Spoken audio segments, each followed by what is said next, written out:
Hello students, कैसे हैं आप सब। मैं हूं प्रदीप कुमार सिंह और एक बार फिर से बच्चों स्टार कैरियर इंस्टीट्यूट के ऑनलाइन प्लेटफॉर्म पर आपका हार्दिक स्वागत करता हूं। बच्चों, आज हम लोग पिछली क्लास के यानी कि vector representation of coulombs law के कूलाम के नियम के सदिश निरूपण के बाद की टॉपिक्स का आज बच्चों हम लोग अध्ययन करने वाले हैं, स्टडी करने वाले हैं। तो चलिए बच्चों, आज की टॉपिक हम लोग स्टार्ट करते हैं। बच्चों, आज का टॉपिक है अपना superposition principle of electrostatic forces, स्थिर विद्युत बलों के अध्यारोपण का सिद्धांत। स्थिर विद्युत बलों के अध्यारोपण का सिद्धांत बच्चों ये बताता है कि जैसे कोई मान लीजिए, सपोज कर लीजिए ये कोई गिवन पॉइंट चार्ज है, कोई दिया गया बिंदु आवेश है और इसके चारों तरफ ढेर सारे Q1, Q2, Q3, Q4 ऐसे ढेर सारे चार्जेस हैं, तो सारे की वजह से इस पर फोर्स लगेगा। मान लो इधर से इधर की ओर, इधर से इधर की ओर, इधर से इधर की ओर, तो इनका जो सम होता है बच्चों, वेक्टर सम होता है, वही सुपरपोजिशन प्रिंसिपल कहलाता है। तो चलिए इसको थ्योरी वाइज और डायग्राम वाइज समझ लेते हैं बच्चों। डायग्राम को आप अच्छे से समझिए। यहां सपोज कर लीजिए एक चार्ज है Q1 बच्चों, और इसकी ओरिजिन से पोजीशन वेक्टर है बच्चों यहां पर R1। इधर कोई चार्ज है बच्चों Q2, आवेश Q2 है, इसकी स्थिति सदिश पोजीशन वेक्टर है बच्चों R2। और इधर कोई चार्ज Qn है, इसकी पोजीशन वेक्टर है बच्चों Rn वेक्टर। यहां कोई चार्ज Q0 है, जो गिवन पॉइंट चार्ज है यहां पे, इसकी पोजीशन वेक्टर बच्चों R0 है।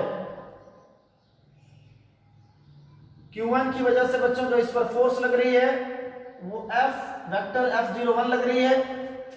Q2 की वजह से बच्चों जो Q0 पे फोर्स लग रही है वो F02 लग रही है। और Qn की वजह से जो फोर्स लग रही है बच्चों वो लग रही है F0n वेक्टर। इनके बीच Q1 और Q0 के बीच की डिस्टेंस है बच्चों R01 वेक्टर। Q2 Q0 के बीच की डिस्टेंस है बच्चों R02 वेक्टर। Qn और Q0 के बीच की डिस्टेंस है R0n वेक्टर।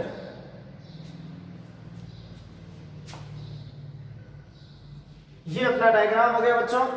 अब Q1 की वजह से फोर्स, Q2 की वजह से फोर्स, Qn की वजह से फोर्स, जो भी फोर्सेज हैं बच्चों, जो अदर चार्जेस हैं, जो अन्य आवेश हैं, जो दिए गए आवेश पर जो बल लगाते हैं, इनका जो सदिश योगफल होता है वही परिणामी बल यानी कि रिजल्टेंट फोर्स के इक्वल होता है। इसे ही स्थिर विद्युत बलों के अध्यारोपण का सिद्धांत यानी superposition principle of electrostatic forces कहते हैं। तो चलिए बच्चों, इसको थ्योरी वाइज पहले इंग्लिश में फिर हम लोग हिंदी में राइट डाउन कर लेते हैं और धीरे धीरे इस डेरिवेशन को आगे ले जाएंगे, बोथ मीडियम को एक साथ करते हुए। तो यहां पर देखेंगे, according to superposition principle, according to superposition principle of electrostatic forces,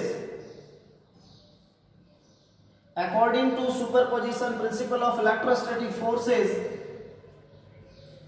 the resultant force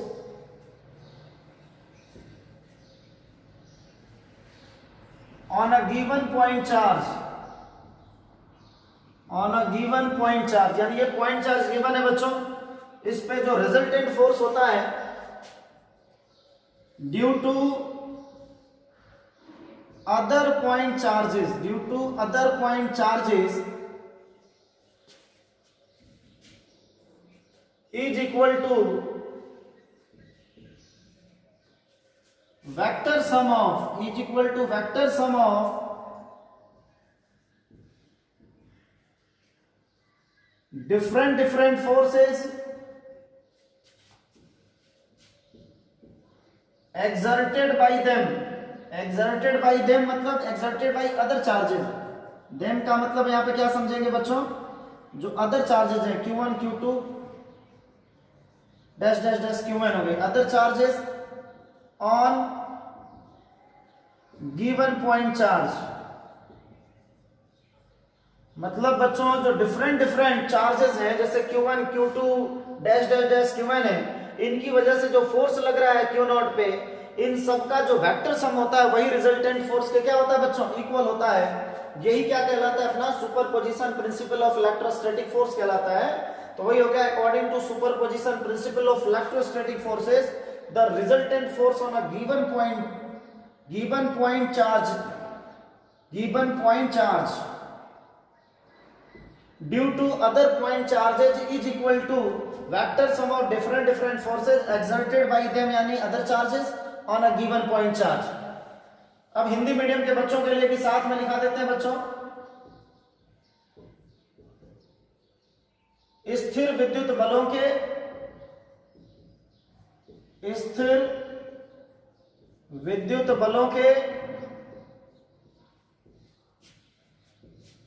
अध्यारोपण के सिद्धांत के अनुसार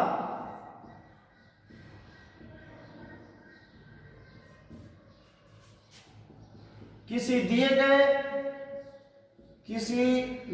गए बिंदु आवेश पर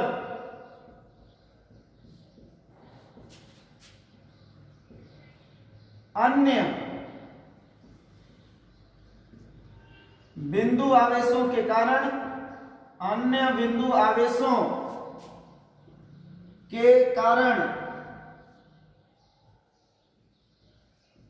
लगने वाले बलों के परिणामी बल का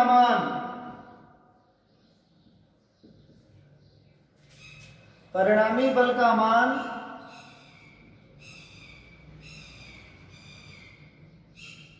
अलग अलग आवेशों के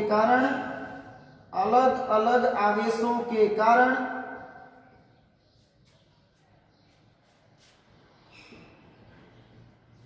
लगने वाले विद्युत बलों के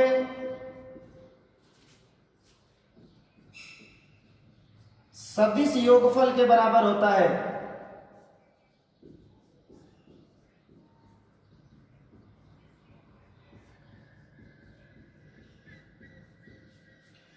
स्थिर विद्युत बलों के अध्यारोपण के सिद्धांत के अनुसार किसी दिए गए बिंदु आवेश पर, जैसे मान लीजिए बिंदु आवेश Q नॉट है, किसी दिए गए बिंदु आवेश पर अन्य आवेशों के कारण लगने वाले विद्युत बलों के कारण जो परिणामी बल का मान होता है, अन्य बिंदु आवेश के कारण लगने वाले बलों के परिणामी बल का मान अलग अलग आवेशों के कारण जो विद्युत बल लगता है उनके सदिश योगफल के बराबर होता है। आप लिख सकते हैं अर्थात इंग्लिश मीडियम में लिखना बच्चों, हेंस F नॉट परिणामी बल का मान लीजिए F नॉट है, तो क्या हो जाएगा बच्चों, F01 plus F02 plus dash dash dash plus F0n।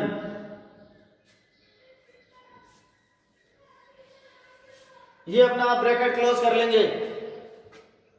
उम्मीद है आप राइट डाउन कर लिए होंगे। अब आगे इसी के कंटिन्यू करते हैं बच्चों।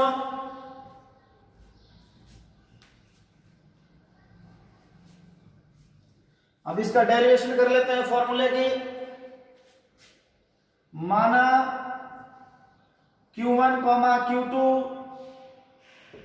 डैश डैश डैश Qn तथा Q नॉट आवेशों के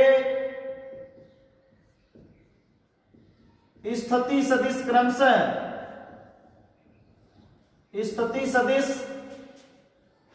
क्रमशः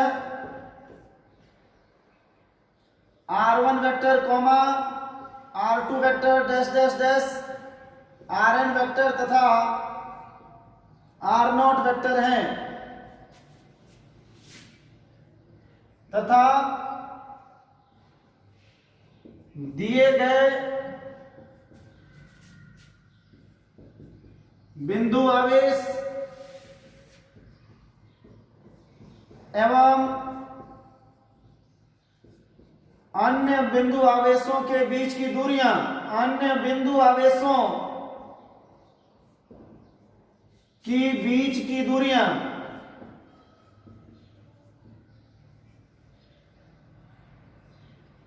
बीच की दूरियां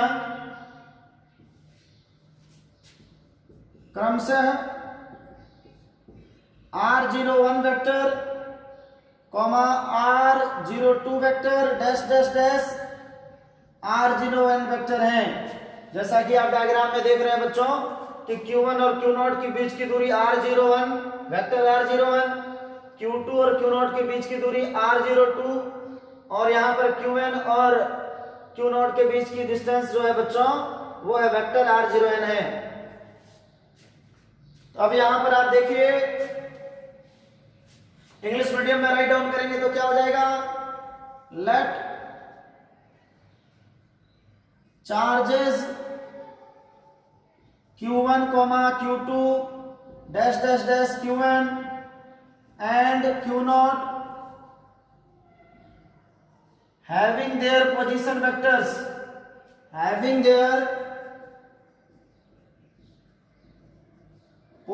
vectors vector r1 vector r2 dash dash dash vector rn and vector r0, the distance between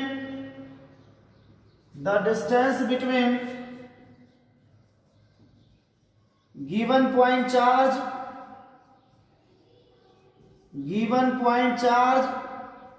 and other point charges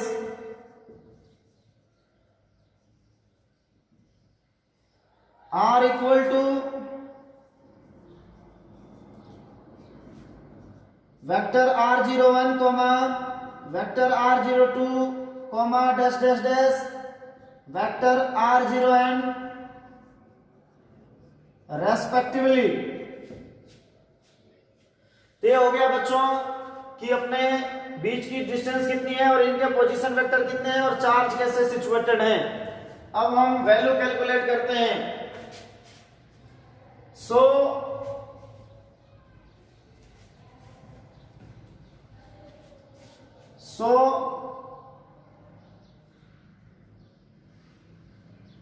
according to Coulomb's law,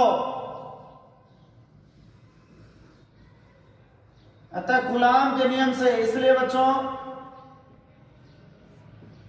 coulomb के नियम से अपनी वैल्यू जो होगी बच्चों F01 वेक्टर की क्या होगी, F01 की वैल्यू कैलकुलेट कर रहे हैं यहां पे तो 1/4 pi epsilon naught Q1 Q0, देखिए यहां पे Q1 Q0 upon vector R01 mod का होल स्क्वायर और ये हो गया R01 का बच्चों कैप। इसी प्रकार F02 क्या हो जाएगी बच्चों, vector F02 1/4 pi epsilon not, देखिए Q2 और Q0 के बीच का फोर्स क्या था, वेक्टर F02। अब इसकी वैल्यू क्या होगा, Q2 Q0 अपॉन मॉड में R02 का होल स्क्वायर, यहां पे हो जाएगा R02 का कैप। सच दैट अगर हम यहां पे वैल्यू कैलकुलेट करें vector F0n is equal to 1/4 pi epsilon naught Q1 Q0 upon R0n का होल स्क्वायर और ये हो जाएगा बच्चों R0n का कैप। इक्वेशन नंबर मान लो n हो गया, ये ऐसे आगे बढ़ता जाएगा, ढेर सारी चार्जेस आती जाएंगी। तो रिजल्टेंट क्या था बच्चों, वैल्यू इसको पुट कर देंगे from first second and so on an तक की वैल्यू जब पुट करेंगे बच्चों, उम्मीद है आप राइट डाउन कर लिए होंगे। इसके बाद की वैल्यू मैं लिख रहा हूं बच्चों।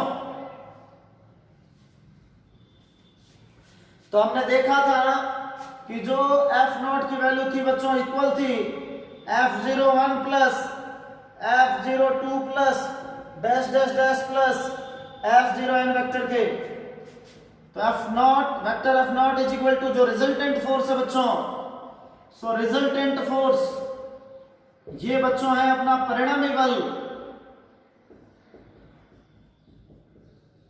परिणामी बल का जो मान है बच्चों F0 इसके इक्वल था। अब इसमें वैल्यू पुटअप करेंगे तो क्या हो जाएगा 1/4 पाई एप्सिलॉन नॉट। आपने देखा Q1 Q0 अपॉन R01 का मॉड का square R01 cap plus 1/4πε0 Q2 Q0 mod R02 square R02 का cap plus dash dash dash plus 1/4πε0। अब F0n की वैल्यू क्या हो जाएगा, Qn Q0 अपॉन में हो जाएगा बच्चों मॉड में R0n का होल स्क्वायर R0n का कैप। अब यहां से जो कॉमन है बच्चों, कॉमन ले लीजिए, तो कॉमन हो जाएगा 1/4πε0। यहां भी Q0 है, देखिए यहाँ पे Q0 यहाँ भी है, Q0 यहाँ भी है, यहाँ भी है, तो Q0 भी कॉमन हो जाएगा। अंदर क्या बच जाएगा बच्चों, Q1 upon R01 vector whole square R01 का cap plus Q2 upon R02 mod whole square R02 का cap plus Qn upon R0n का होल स्क्वायर R0n का कैप। इसी को शॉर्ट फॉर्म में बच्चों हम लोग लिख सकते हैं Q upon 4πε0 summation I is equal to 1 to I is equal to n। यहां पे लिख सकते हैं बच्चों QI अपॉन वेक्टर R0I का होल स्क्वायर, यहां पे R0I और यहां पे हो जाएगा कैप। यही बच्चों सुपरपोजिशन प्रिंसिपल का फाइनल फॉर्मूला है, ये एक्सपेंशन फॉर्मूला है, इसी को शॉर्ट फॉर्म में हम ऐसा लिख सकते हैं। तो ये था बच्चों अध्यारोपण का सिद्धांत, superposition principle of electrostatic forces. ढेर सारी फोर्सेस वर्क करती हैं बच्चों, तो ये वेक्टर सम के क्या हो जाता है बच्चों, इक्वल हो जाता है। अब हम करेंगे बच्चों न्यूमेरिकल्स के बारे में कैलकुलेशन। तो चलिए न्यूमेरिकल्स बच्चों स्टार्ट करते हैं। क्वेश्चन नंबर फर्स्ट है बच्चों कि यदि कोई ऑब्जेक्ट है बच्चों ये ए, इस पर +1 कूलम चार्ज देने के लिए कितने इलेक्ट्रॉन इससे बाहर निकलेंगे बच्चों। How many electrons come out from body A for giving to charge +1 coulomb. अब देखो +1 कूलम चार्ज बाहर निकालने के लिए number of electrons find out करने हैं कि कितने बाहर निकलेंगे, नंबर ऑफ इलेक्ट्रॉन्स। तो हमें पता है बच्चों इलेक्ट्रॉन की संख्या फाइंड आउट करनी है कि कितने इलेक्ट्रॉन बाहर निकले हैं कि इस बॉडी पे, इस पिंड पर जो आवेश है बच्चों +1 कूलम हो जाए। तो according to quantization of charge, quantization of charge आवेश के क्वांटीकरण के अनुसार, आवेश के क्वांटीकरण के अनुसार बच्चों हम ये जानते हैं कि Q की वैल्यू Ne के इक्वल होती है। यहाँ n जो है नंबर ऑफ इलेक्ट्रॉन के इक्वल है, तो जो n होगा बच्चों वो हो जाएगा Q अपॉन E। तो Q कितना बच्चों जनरेट करानी है, +1 कूलम करानी है, तो यहाँ पे वैल्यू रख देंगे 1 कूलम। और एक इलेक्ट्रॉन पर बच्चों कितना चार्ज होता है, एक इलेक्ट्रॉन पे चार्ज होता है बच्चों 1.6 इंटू 10⁻19 कूलम। तो ये हो जाएगी 1.6 इंटू 10⁻19 कूलम। कूलम से कूलम यहाँ कैंसिल आउट हो जाएगी, 10⁻19 ऊपर जाके क्या हो जाएगी बच्चों प्लस हो जाएगी, नीचे हो गया है 1.6। इसी में अगर हम एक 10 निकाल लें इसमें से, तो 10 इंटू 10⁻18 और बच्चों नीचे 1.6। जब हम बच्चों पॉइंट हटाएंगे, जब यहां से पॉइंट हटाएंगे तो ऊपर एक और जीरो हो जाएगा, ये हो जाएगा 100 अपॉन 100 इंटू 10⁻18 अपॉन 16। अब 16 से डिवाइड करेंगे, 16 6 जा 96, रिमाइंडर बचेगा 4, पॉइंट लगाएंगे, 16 2 जा 42, 16 2 जा 32, 32 में से 40 में से जब 32 को माइनस कर देंगे बच्चों तो आएगा 80। अब 80 आएगा तो 16 5 जा 80। अब किसी को डिवाइड करना अगर ऐसे नहीं समझ में आया तो यहाँ देख लो 100 है, 100 में डिवाइड कर रहे हैं 16 से, 16 6 जा 96। अब ये 4 पॉइंट लगाएंगे तो यहाँ 0, 16 2 जा 32, ये हो गया 8, फिर 0, 16 5 जा क्या हो जाएगा बच्चों 80। तो हो गया 6.25 इंटू 10⁻18 इलेक्ट्रॉन्स होंगे बच्चों, इतने इलेक्ट्रॉन बाहर निकलेंगे। तो हमें इलेक्ट्रॉनों की जो संख्या मिल गई बच्चों वो मिल गई है n is equal to 6.25 into 10 to the power 18 electron. चलिए बच्चों हम नेक्स्ट क्वेश्चन की तरफ आगे बढ़ते हैं। क्वेश्चन नंबर सेकेंड, लॉजिक समझते रहना है, कंसेप्ट आपका क्लियर होना चाहिए।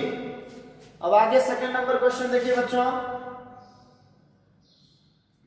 कोई बॉडी है बच्चों, इस पे चार्ज दिया गया है, आवेश दिया जा रहा है इस पे, तो इसका जो द्रव्यमान है बच्चों,